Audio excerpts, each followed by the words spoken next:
Apa kabar teman-teman? Pernah nggak sih kalian ngerasa malas, mager, kayak lebih enak rebahan gitu daripada gerak? Apalagi yang namanya belajar atau olahraga, aduh pasti berat banget. Tapi kalian pernah nggak sih mikir, kenapa sih bisa malas? Kenapa nggak coba hidup disiplin, produktif, serta termotivasi? Nah, di video kali ini aku akan kasih 5 tahapan biar hidup kamu lebih disiplin, produktif, dan tentunya termotivasi. Yuk, simak baik-baik. Kamu pasti pernah ngerasa, kenapa sih harus belajar? Olahraga kan enakan tidur. Itu dia. Kamu nggak bisa maju kalau nggak tahu alasan dibalik itu semua. Kenapa harus berusaha?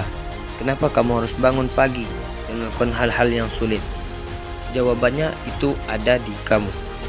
Tanpa tujuan, hidup kamu bisa saja tanpa arah.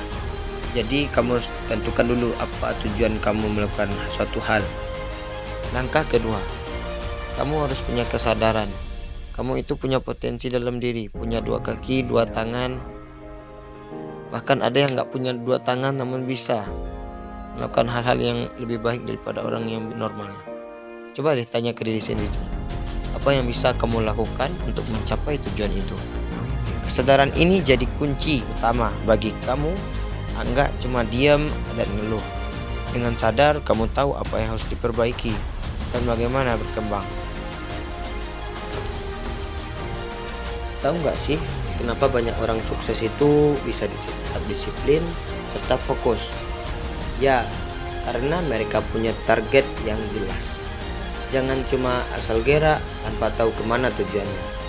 Misalnya kamu mau punya tubuh lebih sehat, lulus ujian dengan nilai A+, atau punya bisnis yang berkembang pesat. Itu semua butuh target yang terukur. Tanpa target, kamu bakal terombang-ambing. Dengan target, kamu punya peta jalan menuju kesuksesan.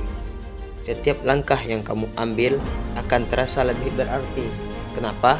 Karena kamu tahu betul apa yang kamu kejar. Jadi tentukan target kamu hari ini dan lihat berapa cepatnya proses kamu bergerak maju. Langkah keempat, kamu perlu yang namanya role model. Coba deh di sini, siapa yang nggak tahu Cristiano Ronaldo? Siapa yang nggak tahu betapa hebatnya dia, seberapa besar prestasi yang dimilikinya?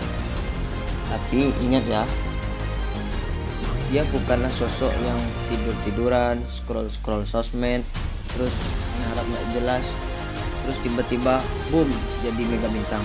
No, dia bukan yang seperti itu. Dia itu kerja keras, disiplin, dan dia tahu bagaimana caranya menghadapi rintangan. Bahkan di saat-saat orang lain yang seharusnya istirahat, dia masih meluangkan waktu untuk latihan.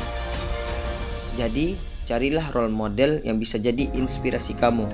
Orang sukses itu pasti punya cerita, dan cerita itu bisa kamu tiru. Oke? Dan yang terakhir, kamu harus punya tujuan jangka panjang. Kalau nggak punya arah, nggak punya tujuan, ya hidupmu gitu-gitu aja. Kadang motivasinya naik, kadang turun. Sekarang coba visualisasikan masa depanmu. Kamu ingin seperti apa dalam 5 tahun atau 10 tahun yang akan datang? Bayangkan jika dirimu sudah berhasil melakukan itu semua.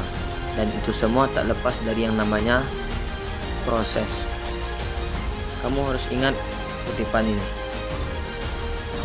Dirimu yang sekarang merupakan akumulasi dari dirimu di masa sebelumnya. Jadi jika positif dikali positif sama dengan positif. Jadi selama itu baik, jadi lakukan dan lakukan.